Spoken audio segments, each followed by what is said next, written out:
When we think about the candidates for reverse total shoulder, realize our research has come a long way, our technology has come a long way, and our indications have come a long way. So at this point in time, many people are candidates for a reverse total shoulder. The number one candidate is someone who doesn't have a repairable rotator cuff and they have pain or their arm doesn't work because their rotator cuff is so bad. So if you have a bad rotator cuff, a reverse is the option for you. But some people with terrible glenohumeral arthritis, so ball and socket joint arthritis, sometimes the bone loss on your socket is so severe that the normal replacement can't account for that.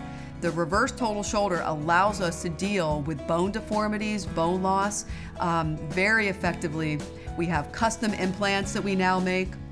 So something we didn't even have a few years ago is if we can tell that you have eroded through a lot of your socket bone, we design a custom implant for you, and the reverse allows us to do that.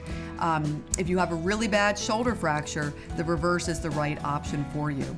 And then if you had a prior normal shoulder replacement, an anatomic shoulder that loosened, that failed, that became infected, the reverse is the go-to revision surgery. So when you hear about someone having a revision shoulder replacement, the reverse is always our option because we have such great technology that allows all of our custom implants. We can really deal with complicated problems much better. So those are truly the main candidates for a reverse.